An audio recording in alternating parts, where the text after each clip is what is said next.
Ever get that feeling? You know the one where you're staring at your Portuguese electricity bill and it's like trying to crack some ancient code? Right. It's practically an escape room challenge just to figure out what you actually owe.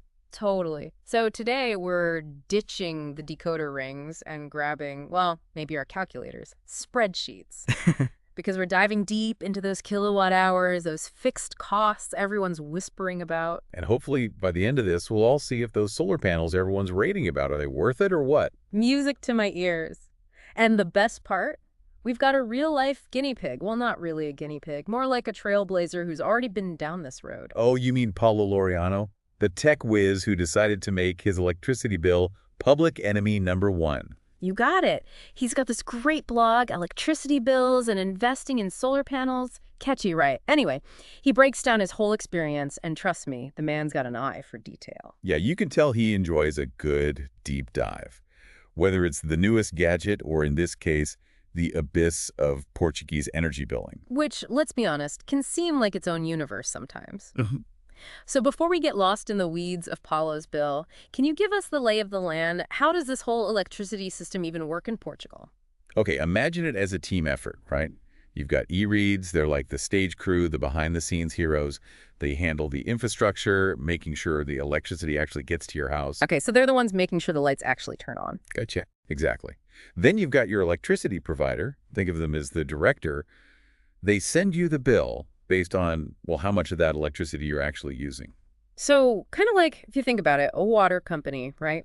They manage the pipes and all that, but then you have the billing service that's like, all right, here's how much water you used, pay up. Spot on.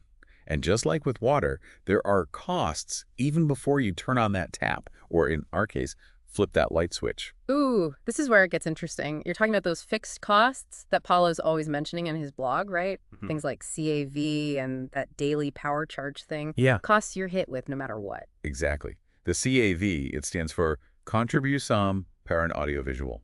Now, isn't that a mouthful? Just a secret code word? Well, it was originally meant to fund public broadcasting, believe it or not. Seriously. So it's like a hidden TV license fee then. That's kind of funny when you think about it. Yeah, a unique quirk of the Portuguese electricity bill. But hey, at least it's fixed, right? Paulo says it's 3.02. Then you've got that daily power charge, which is basically like a subscription fee. So the more power you might use, the more you pay, even if you don't actually use it. You got it. And this is where things get a little tricky, because it depends on something called your contracted power. Contracted power, is that like how much power I signed up for? Basically, think of it as the maximum amount of electricity you can use at any given time. So naturally, the higher your contracted power, the higher your daily charge is going to be. So someone with like a 6.9 kilovardt connection like what Paulo has, they'd be paying a lot more than someone with the smaller 3.45 kilowatt connection, right? Exactly. And to give you an idea of the numbers we're talking about, a 3.45 kilowatt connection, that could mean a daily charge of, let's say, around X euros.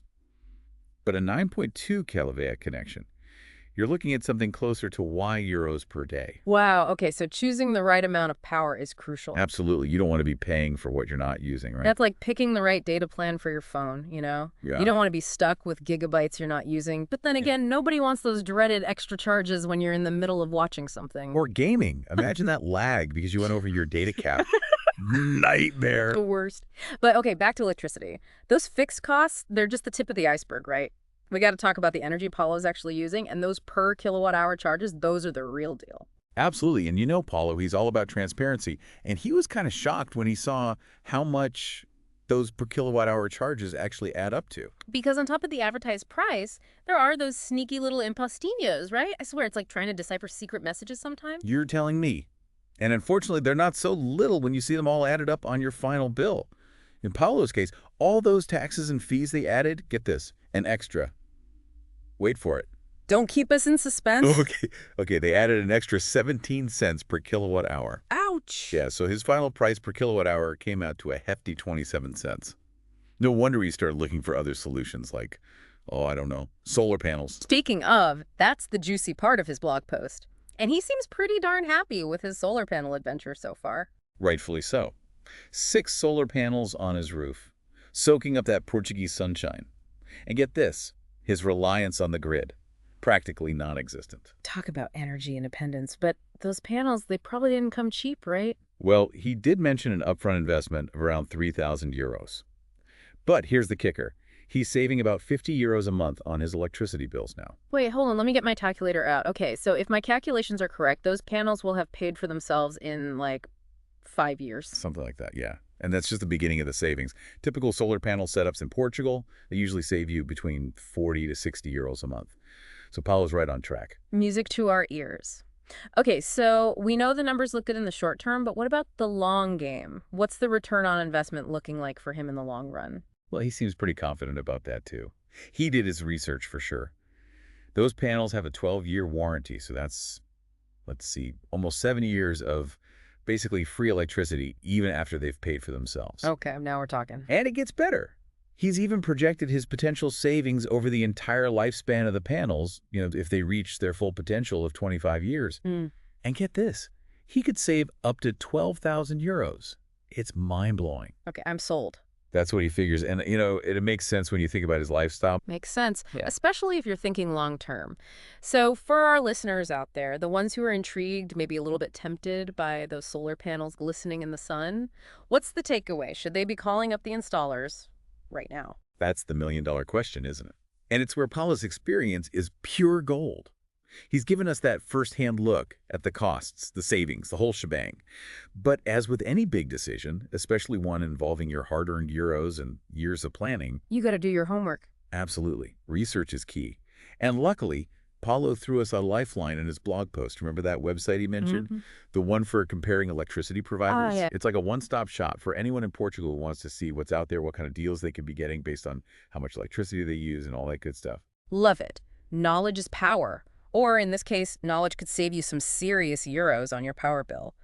But hey, before we get too lost in the weeds of online comparison tools, let's take a step back.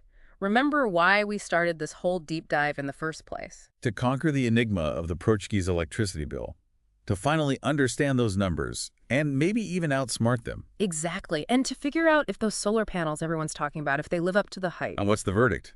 Have we succeeded in our mission? I'd say so. I mean, we've definitely decoded some serious mysteries today. Those fixed costs, those per kilowatt hour charges, we even navigated the wild world of solar panels.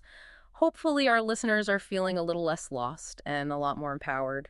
Empowered, that's the key. We're not just along for the ride when it comes to energy. We have choices, we have options, and we have the power to make decisions that make sense for us, for our wallets, and for the planet. Couldn't have said it better myself.